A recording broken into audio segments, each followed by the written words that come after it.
महान वैज्ञानिक Albert Einstein ने एक बार कहा था, शांति बल से नहीं रखी जा सकती, ये केवल समझ से ही प्राप्त की जा सकती है।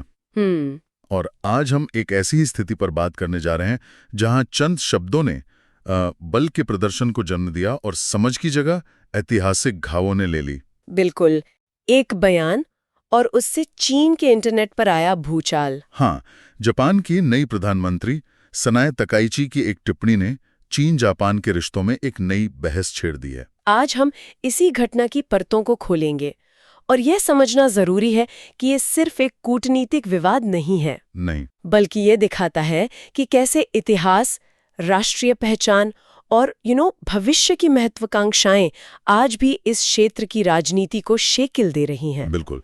द प्रिंट में प्रकाशित एक लेख के आधार पर आज की हमारी ये चर्चा अंतर्राष्ट्रीय संबंधों को समझने वालों के लिए और खासकर यूपीएससी मेंस की तैयारी कर रहे हैं एस्पिरेंट्स के लिए एक बहुत ही अहम केस स्टडी है। सही बात है। हम समझने की कोशिश करेंगे कि तकाइची के बयान पर चीन की जबरदस्त प्रतिक्रिया क्या सिर्फ एक तात्कालिक गुस्सा है या इसके पीछे एक सोची समझी मतलब एक मल्टी लेयर्ड रणनीति काम कर रही है। यही आज का सबसे बड़ा सवाल है और हम देखेंगे कि कैसे चीन ने इस एक बयान के जवाब में जनता की राय, आर्थिक दबाव, सैन्य धमकी और कूटनीतिक संकेतों का एक साथ इस्तेमाल किया। ठीक है, तो चलिए इस पूरे मामले को सिलसिलेवार ढंग से समझते हैं। सबसे पहले बात उस चिंगारी की जिसने इस आग को भड़काया, यानी तकाइची का वो बयान। फिर हम चीन के बहुआयामी जवाब का विश्लेषण करेंगे जिसमें इंटरनेट पर फैले गुस्से से लेकर सरकारी धमकियों तक सब कुछ शामिल है। और आखिर में इसके बड़े मतलब को समझेंगे। हाँ, कि इसका चीन जापान संबंधों और पूरे इंडो पैसिफिक क्षेत्र पर क्या असर पड़ेगा। तो शुरुआत करते हैं उस बयान से। सनाए तकाइची का असल में कहा क्या था? देखिए, उन्होंने कहा कि अगर चीन ताइवान पर हमला करता है तो यह जापान के लिए एक अस्तित्व का संकट मतलब एग्जिस्टेंशियल चैलेंज पैदा कर सकता है। अच्छा। और उन्होंने ये भी संकेत दिया कि ऐसी स्थिति में जापान सामूहिक आत्मरक्षा यानी कलेक्टिव सेल्फ डिफेंस के अधिकार का इस्तेमाल कर सकता है। ये दोनों ही शब्द सुनने में बहुत भारी लगते हैं, अस्तित्व का संकट और सामूहिक आत्मरक्षा। इनका राजनीतिक मतलब क्या है?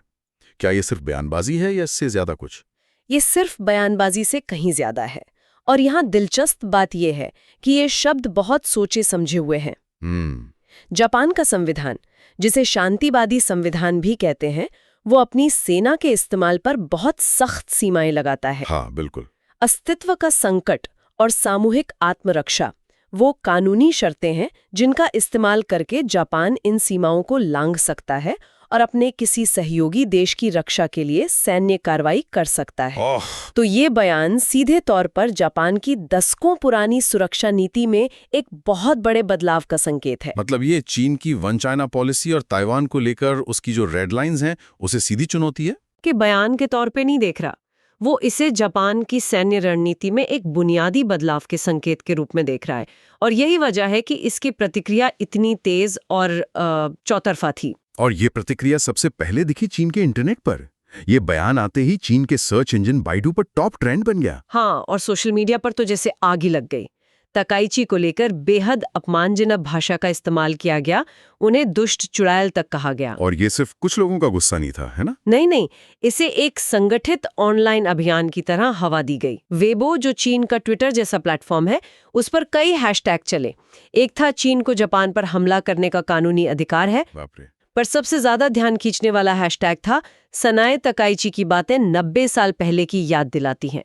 इस एक हैशटैग को लाखों बार देखा गया। 90 साल पहले की याद, ये तो सीधा सीधा 1930 के दशक में जापान के चीन पर आक्रमण की तरफ इशारा है। मतलब लोगों का गुस्सा सिर्फ आज के बयान पर नहीं था, वो इसे इतिहास के एक बहुत दर्दनाक अध्याय से जोड़कर देख रहे थे। सही पकड़ा आपने। ये दिखाता है कि चीन में वो ऐतिहासिक घाव कितने गहरे हैं और चीनी सरकार और मीडिया कैसे उन्हें जिंदा रखते हैं। जब भी जापान के साथ तनाव बढ़ता है तो 1930 और 40 के दशक की यादें तुरंत ताज़ा कर दी जाती हैं। ये जनता की राय को सरकार की विदेश नीति के पक्ष में लामबंद करने का एक बहुत शक्तिशाली तरीका है। हाँ, जनता का गुस्सा तो एक बात है, लेकिन जब सरकार और उसके अधिकारी भी ऐसी ही भाषा बोलने लगे तो मामला और गंभीर हो जाता है। हाँ, ओसाका में चीन के काउंसिल जनरल शुए जियान ने एक सोशल मीडिया पोस्ट किया था जिसे बाद में डिलीट कर दिया गया। उस पोस्ट में क्या था? उस पोस्ट में लिखा था, जो गंदी गर्दन बीच में आएगी उसे काट देना चाहिए। क्या? हाँ, ये किसी भी डिप्लोमेटिक स्टैंडर्ड से बहुत नीचे की भाषा है। ये एक सीधी खुली धमकी थी। मैं यही समझने की कोशिश कर रहा हूँ, एक डिप्लोमेट की तरफ से ऐसी हिंसक भाषा, क्या ये एक चूक थी या जानबूझकर दिया गया संदेश? क्या ये चीन की उस तथाकथित वुल्फ वॉरियर डिप्लोमेसी का हिस्सा है? देखिए, ये कोई चूक तो बिल्कुल नहीं लगते। ये एक जानबूझकर दिया गया संदेश था जिसका मकसद दोहरा था। पहला, जापान को सीधे तौर पर डराना, और दूसरा, अपने घरेलू दर्शकों को दिखाना कि उनकी सरकार कितनी मजबूत है और जापान को उसकी औकात दिखा सकती है।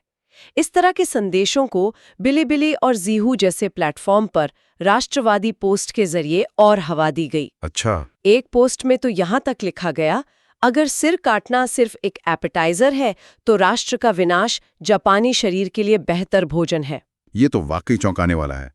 तो पहले सोशल मीडिया पर गुस्सा, फिर एक अधिकारी की खुली धमकी, इसके बाद चीन ने क्या कदम उठाए? इसके बाद चीन ने शब्दों से आगे बढ़कर एक्शन लेना शुरू किया। चीन के संस्कृति और पर्यटन मंत्रालय ने जापान जाने के लिए एक ट्रैवल एडवाइजरी जारी कर दी। और लगभग उसी समय जापान के नजदीकी जल डमरू मध्य में चीनी नौसेना के जहाजों को देखा गया, जिसे चीन की सैन्य ताकत के प्रदर्शन के रूप में देखा गया। मतलब पैटर्न साफ है, सूचना, कूटनीति और सैन्य, हर मोर्चे पर एक साथ दबाव। बिल्कुल। और इस दबाव में एक और आयाम जोड़ा गया, आर्थिक धमकी का। ग्लोबल टाइम्स के पूर्व संपादक हू शिजिन, जिन्हें अक्सर चीनी सरकार का अनौपचारिक प्रवक्ता माना जाता है, उन्होंने भी एक चेतावनी जारी की। हाँ, और वो चेतावनी बहुत गंभीर थी। हू शिजिन ने लिखा कि अगर तनाव बढ़ता है तो चीन दुर्लभ पृथ्वी धातुआं यानी रेयर अर्थ्स और उर्वरकों, फर्टिलाइजर्स जैसे जरूरी सामानों का निर्यात रोक सकता है। इसका जापान पर क्या असर पड़ेगा? रेयर अर्थ्स तो हमें पता है कि इलेक्ट्रॉनिक्स के लिए बहुत जरूरी हैं, लेकिन उर्वरक? जापान का पूरा हाईटेक उद्योग, जिसमें कार बनाने से लेकर स्मार्टफोन बनाने तक सब कुछ शामिल है, वो चीन से आने वाले रेयर अर्थ्स पर बहुत ज्यादा निर्भर है। अच्छा। सप्लाई रुकने का मतलब है कि उनकी फैक्ट्रियों में ताला लग सकता है, और उर्वरकों की कमी का मतलब है जापान की खाद्य सुरक्षा को सीधा खतरा। जापान अपनी जरूरत के बहुत से उर्वरक चीन से आयात करता है, तो हू शिजिन की ये धमकी असल में जापान की अर्थव्यवस्था और उसके लोगों के पेट दोनों पर एक साथ हमला करने की धमकी थी। तो ये एक तरह से आर्थिक ब्लैकमेल है। आपने आर्थिक धमकी की बात की, और इसका असर तो ट्रैवल एडवाइजरी जारी होते ही तुरंत दिखने भी लगा। बिल्कुल। आंकड़े चौंकाने वाले थे। लगभग 4,91,000 एयरलाइन बुकिंग्स रद्द हुई, जो उस समय के कुल आरक्षण का 32% था। ये एक बहुत बड़ा आंकड़ा है। 4,91,000 बुकिंग्स। जापान के टूरिज्म सेक्टर के लिए ये कितना बड़ा झटका है? क्या चीनी पर्यटक कितने महत्वपूर्ण हैं? बहुत ज्यादा। अकेले सितंबर के महीने में 7,76,000 चीनी पर्यटक जापान गए थे। और ये सिर्फ संख्या नहीं है, ये पैसा है। चीन के सरकारी अखबार पीपल्स डेली की एक रिपोर्ट के अनुसार जापान की 8.1 ट्रिलियन येन की पर्यटन आय का 42.5% हिस्सा चीन, ताइवान और हांगकांग के पर्यटकों से आता है। अच्छा। और दिलचस्प बात यह है कि इस रिपोर्ट में उन्होंने ताइवान को कोट्स में लिखा, ये जताने के लिए कि वो उसे एक अलग देश नहीं मानते। तो ये साफ है कि ये सिर्फ नाराज पर्यटकों का मामला नहीं है। क्या ये कहना सही होगा कि चीन पर्यटन को एक रणनीतिक हथियार के रूप में इस्तेमाल कर रहा है? ये एक बिल्कुल सटीक विश्लेषण है। ये एक राष्ट्र निर्देशित आर्थिक दबाव है। ये दिखाता है कि कैसे वैश्वीकरण के उपकरण जैसे पर्यटन को भू राजनीतिक लक्ष्यों के लिए इस्तेमाल किया जा सकता है। हाँ। स्रोत में एक वीबो यूजर का जिक्र है जो उन चीनी पर्यटकों की आलोचना करता है जो फिर भी जापान जा रहे हैं। वो लिखता है कि राष्ट्रीय हितों को छुट्टियों से ऊपर रखना चाहिए। मतलब एक तरह का सामाजिक दबाव भी बनाया जा रहा है। बिल्कुल। इस बढ़ते आर्थिक और सामाजिक दबाव के बीच जापान ने बातचीत की कोशिश की। बिल्कुल। उनके विदेश मंत्रालय के एक अधिकारी मसाकी कनाई बीजिंग गए, लेकिन चीन ने उस मुलाकात को भी एक अलग ही रंग दे दिया, है ना? हाँ, वो एक तरह का राजनीतिक रंगमंच था। चीनी इंटरनेट पर मसाकी कनाई की तस्वीरें वायरल हुईं, जिनमें वे उदास चेहरे और झुके हुए सिर के साथ चल रहे थे। अच्छा।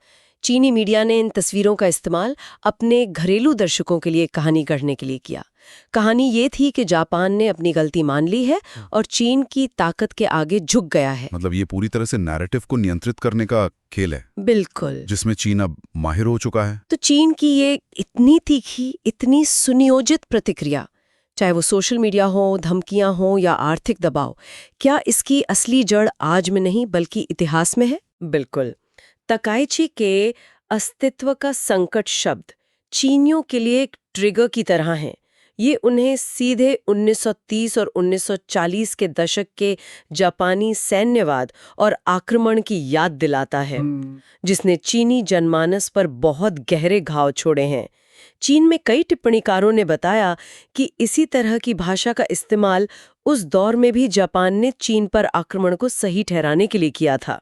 तो चीन इसे सिर्फ एक बयान के तौर पर नहीं बल्कि एक बड़े पैटर्न के हिस्से के रूप में देख रहा है। हाँ, और ये पैटर्न है जापान का कथित रूप से फिर से सैन्यकरण।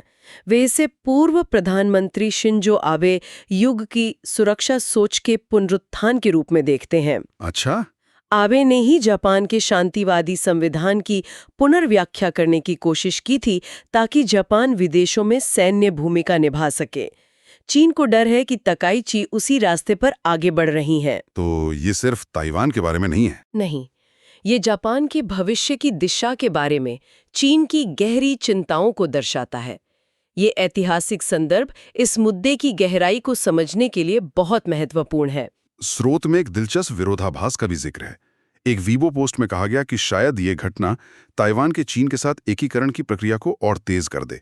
ये कैसे हो सकता है? ये चीन की रणनीति का एक क्लासिक उदाहरण है।